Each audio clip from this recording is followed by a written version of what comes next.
زحمتی بر خود هموار کردید که ما راضی نبودیم. بفرمایید. مساکم الله بالخیر و نعم. لطفی است و محبت. وظیفه نمی کنم. بزرگواری. جمالی را حفظ کنم انشاءالله. بزرگواری. تحت توجهات حضرت ولی عصر انشاءالله دعای شما. انشاءالله همیشه مغفی المرام باشید انشاءالله. آمین. یا رب العالمین. کی مشرف به مشهد میشیم؟ نه در اینجا مرددیم مثلا در اینجا میتوانیم موفق بشیم. میتوانید انشاءالله.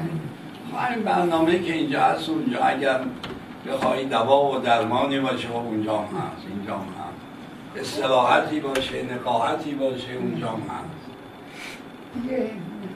با یه هوای بهتر. بله بله. اما مشهد هم هواش خشکی اینجا رو نداره، هم گرمای اینجا رو نداره. خب اصلا اون جا که دو تا فضیلت داره، خنک‌تر و مرطوب‌تر. مشهد که نمیشه خدا را حریمید اندر خراسان که هر سال کار ممکن بسید، کار مشکل در آن گردد آسان. جون که اون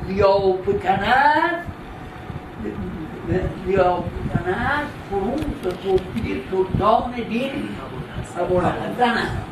ما یک خیلی ما که چیزی نداریم توسلی و توجهی ما نکنن که دیگه هیچی نداریم. و هو العمده انشاءالله که توسل بوده و توجه و نتیجهش بوده انشاءالله.